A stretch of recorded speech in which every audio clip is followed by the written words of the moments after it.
Hello friends, welcome to our session today. I'm looking forward to the meditations we're going to be doing together very soon. In meditation, we give our full attention to what is most real and precious in ourselves and in all. As we will discover what is real and precious in us, in fact, what we really are, is infinitely greater than what we ordinarily feel ourselves to be. True self-knowledge brings lasting fulfillment and frees us from all fear, even fear concerning the approaching end of our life.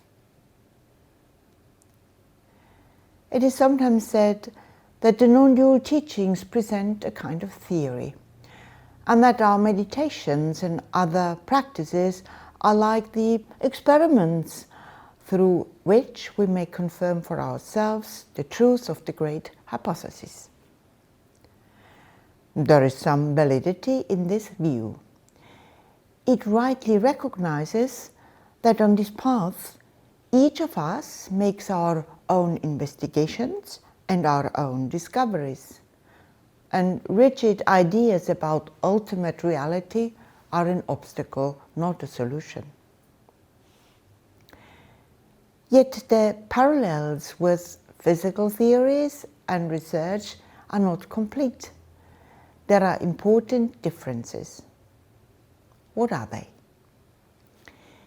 In empirical research, both the theories and the evidence are distinct from the investigator. And the more the theories and the findings can be separated from the investigator's point of view, the better. In contrast, non-duality in theory and practice is concerned with our ultimate self, with what is not separate from us, the inquirer, in any way.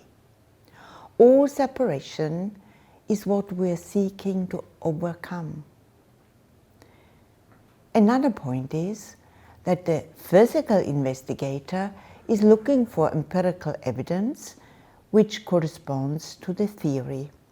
The evidence and the theory are closely connected and both involve descriptions of the objective world. The non-dual teachings on the nature of our true self, as we said, are also a kind of hypothesis, which has to be given in words and forms that the mind can grasp. But self-realization or enlightenment completely transcends anything we may experience on the path. It does not resemble any kind of thought or sense experience. Direct knowledge of reality, the ultimate self of all, is not mediated by the forms of thought, or the brain, or space, or time. It is that in which all these appear. One further difference between empirical investigation and the non-dual inquiry is that strong scientific support for a physical theory leads to further questions and new or refined hypotheses.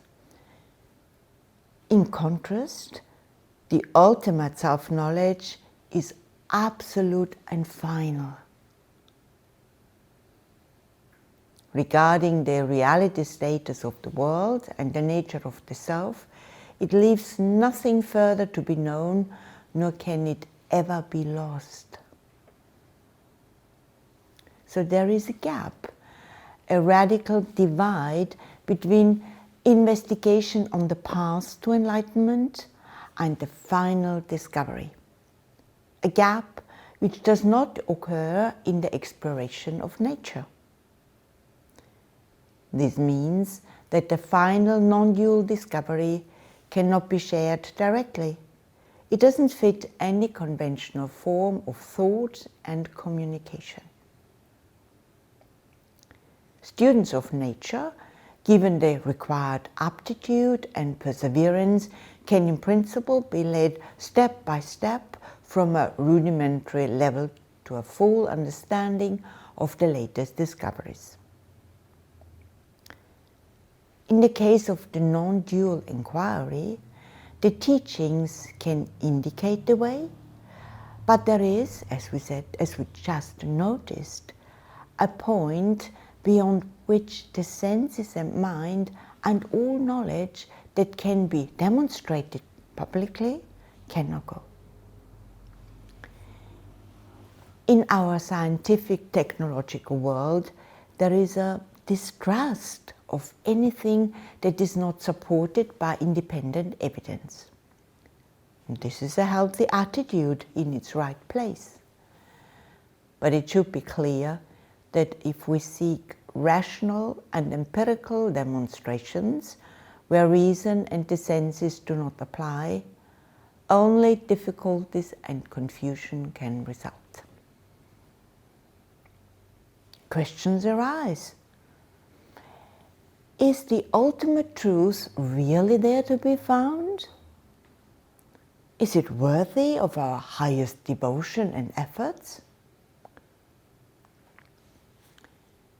Friends, no words can convey the magnitude of this truth. Here, reassurance from an illumined source is the only guidance that can be offered.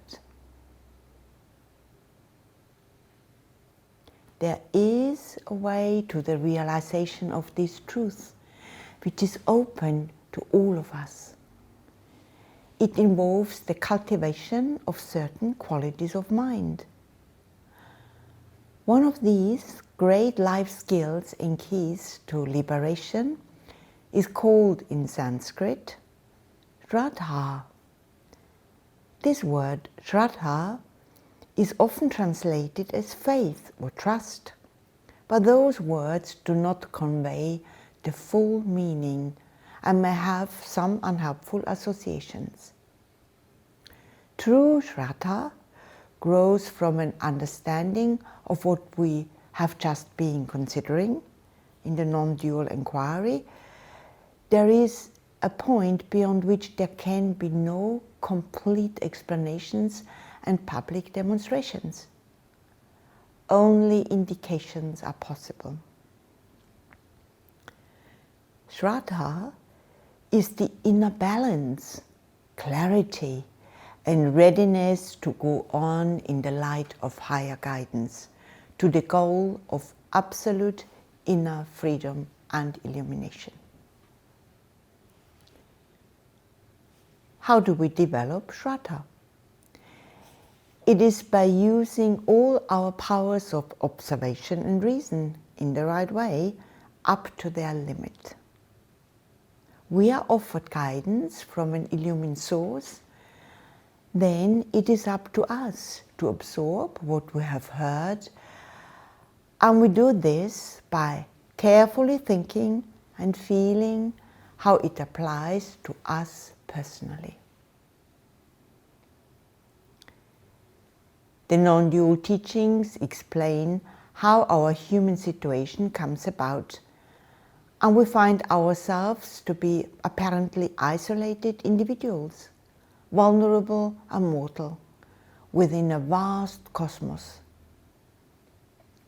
But it is possible to overcome this apparent separation and know the reality in us, free of limitations and suffering. Even at the beginning of our research, there is something in our immediate experience that is unchanging and self-luminous. And this is the opening that leads to joy and ultimately to transcendence.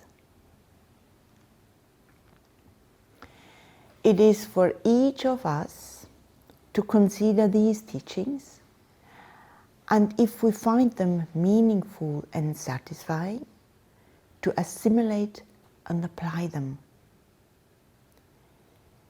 Every step forward involves a balance of theory and practice. In fact, as our investigations proceed, guidance and application merge as we gain a heightened awareness of what is happening in our mind. Theory and practice fuse into a life of wise love and inner discovery when it becomes our habit to dwell on the non-dual insights and affirmations to the exclusion of unhelpful, obstructive thoughts. What are we doing at the time of meditation each day? At this special time, we withdraw for a while from outer activities. We absorb our attention in expressions of the pure truth that our apparently individualized consciousness is not, never was, and never could be essentially different from the absolute, universal consciousness.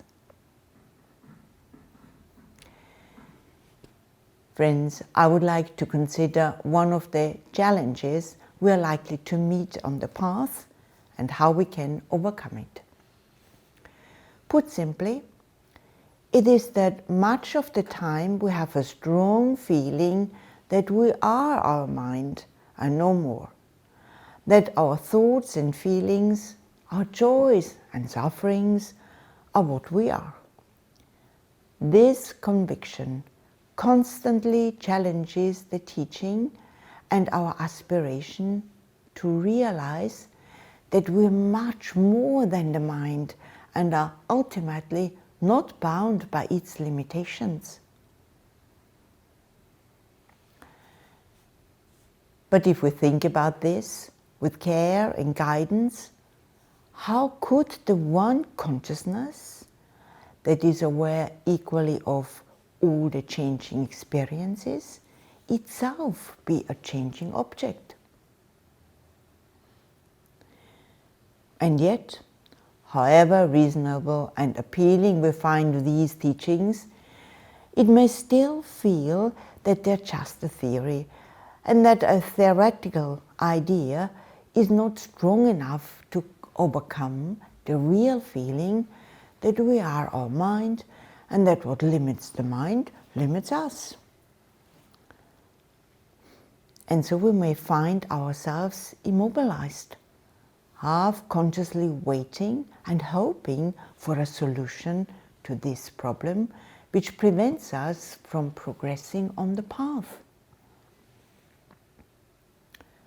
But what would we be waiting for? Could it be for an intellectual proof of what cannot be proven intellectually? Or an experience that can only come after, not before, we have taken the necessary steps?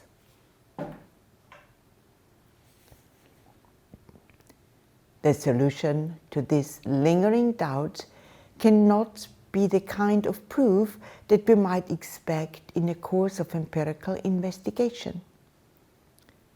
At this point on the inner path, what we need is Shraddha. It's true, we may be aware of the feeling I am my mind and affected by its ups and downs. Shraddha is the inner clarity and strength to recognize, yes, that is how it feels, but I am much more, I'm much more than any feeling. In my deeper nature, I am the consciousness that reveals all thoughts and feelings and is not limited by any of them. There is nothing naive or intellectually lazy about Shraddha. It is a heightened awareness of what is happening in our mind and of the true power of our inner resources. Shraddha is the intuitive certainty that the reality in me is the reality underlying and transcending all limitations. This conscious, balanced Shraddha can free us of deep-seated insecurities and inhibitions, opening the way to absolute freedom from all the bonds and limitations of time, space, causation.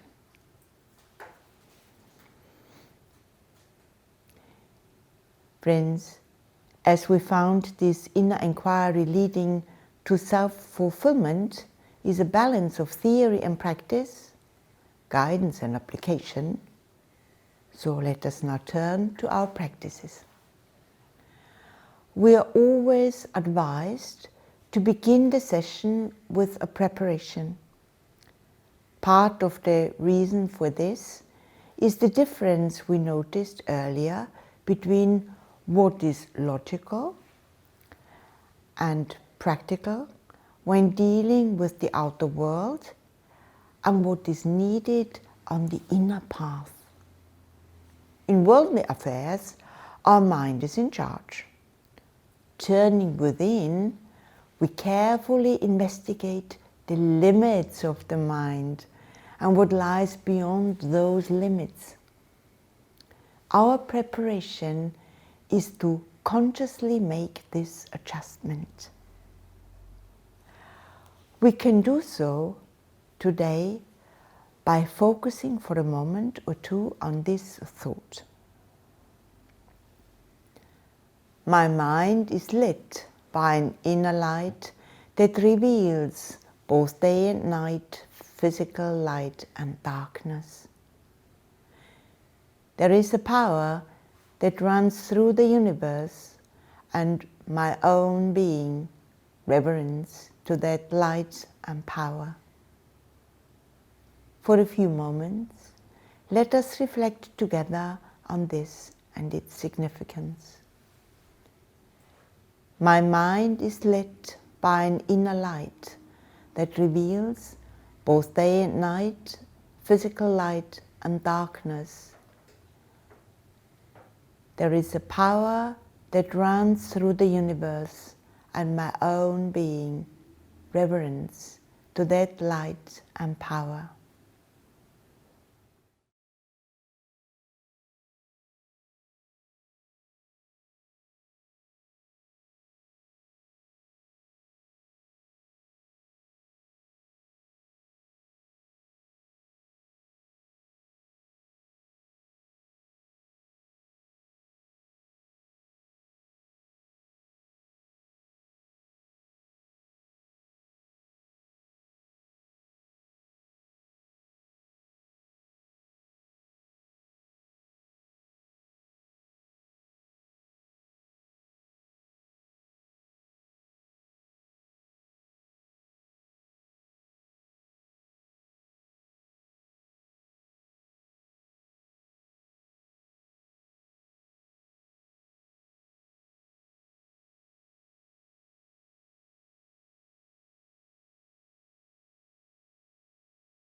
Next, we're going to do a breathing practice.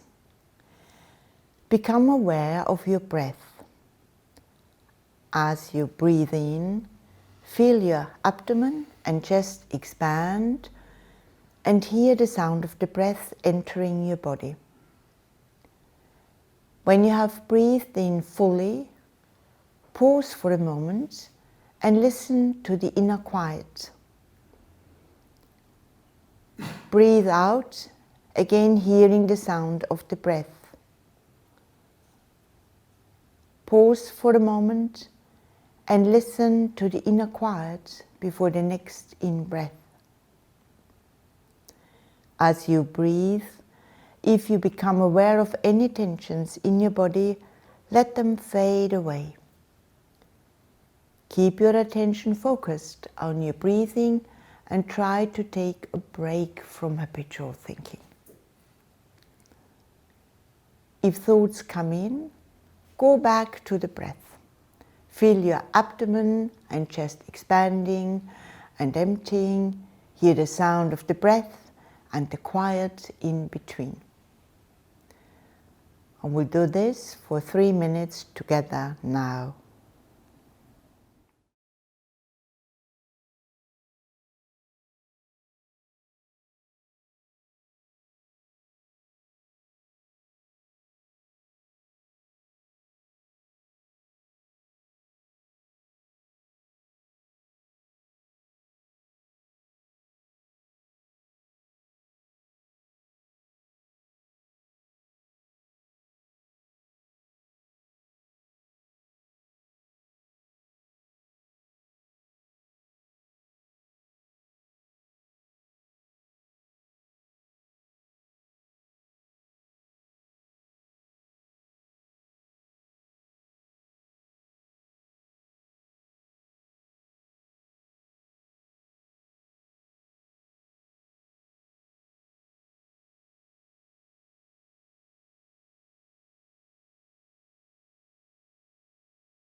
Rest your attention on the breath, the chest expanding and emptying. Hear the sound of the in-breath and the out-breath and the quiet in between. Enjoy this break from habitual thinking.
The next stage in our meditation is a visualization. Visualize yourself as if bathed in light. See light pervading you and your surroundings, extending in all directions. If you are scientifically minded, you might imagine a multidimensional field of energy, more fundamental than anything currently known to us, pervading you and extending in all directions. If you like to think of abstractions, you may think of a continuum of pure being underlying all the individual beings. Keep the idea in focus by visualizing it as a light, a self-revealing light, pervading equally everything. This light bathes you and all your surroundings in all directions. If the mind wanders, bring it back to the visualization of light. And we'll do this for 2 minutes together now.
The light pervades you and everything around you.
Now, visualize the light becoming brighter and brighter until your form and everything else is dissolved in that light.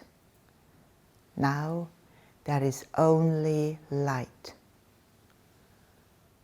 Focus your attention on this. If other thoughts come up, let them be dissolved by the light. Try not to let any sleepiness overcome you. Remain fully aware of this light everywhere equally. And we'll do this for another 2 minutes.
the light becomes brighter and brighter until your form and everything else is dissolved in that light.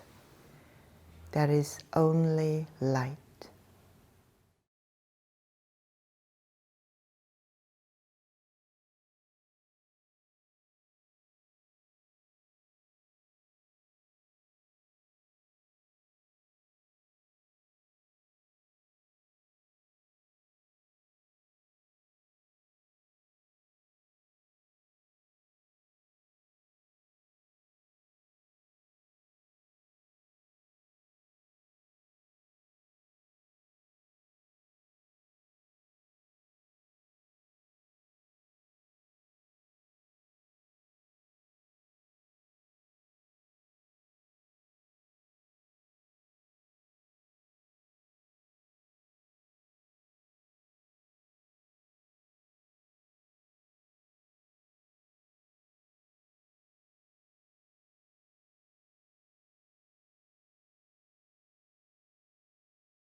Now we're going to meditate on this text.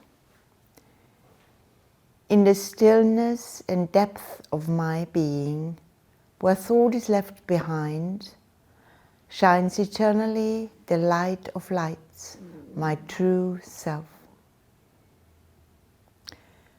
So, putting aside discursive thinking, focus your attention on this text.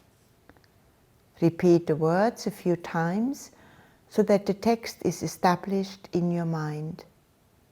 Anytime your attention wanders and you become aware of it, take a deep breath and calmly bring the attention back to the text. Keep your mind and heart open so that its full significance will reveal itself to you. And we'll do this for 5 minutes together now. In the stillness and depths of my being, where thought is left behind, shines eternally the light of lights, my true self. In the stillness and depths of my being, where thought is left behind, shines eternally the light of lights, my true self.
In the stillness and depth of my being, where thought is left behind, shines eternally the light of lights, my true self.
In the stillness and depth of my being shines eternally the light of lights, my true self.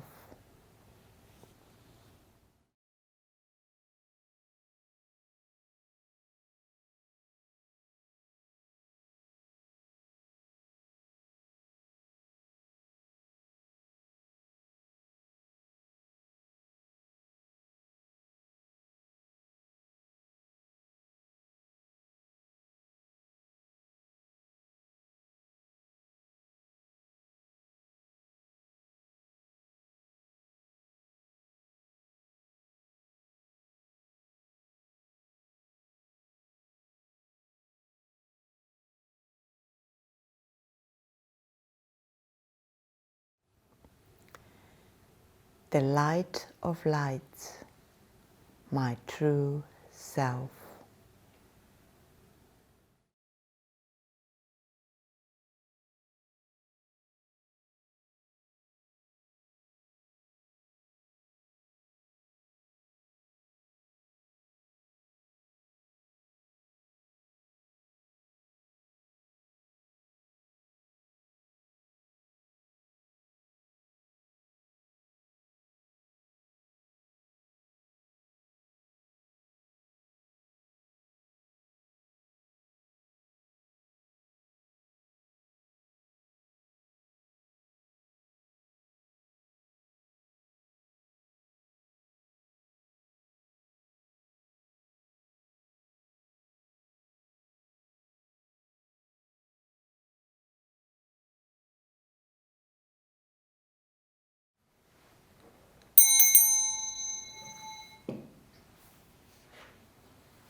The best way to help and protect ourselves and others is to infuse our mind with thoughts of truth, beauty, unity, and peace.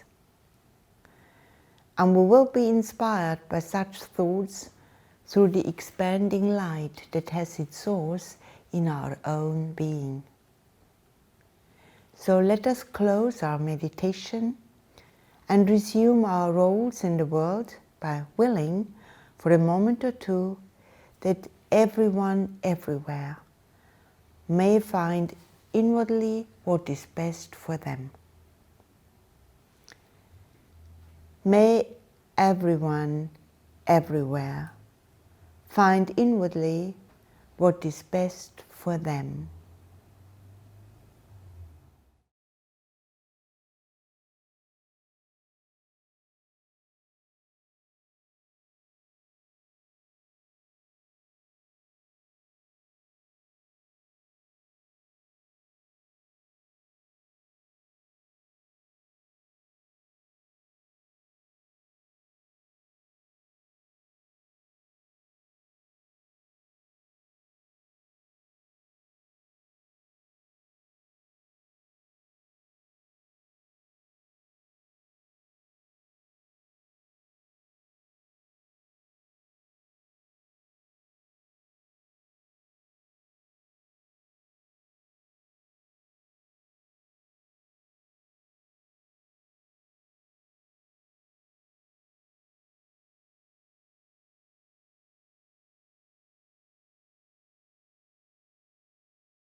Thank you for reflecting and meditating on the inner light with me today.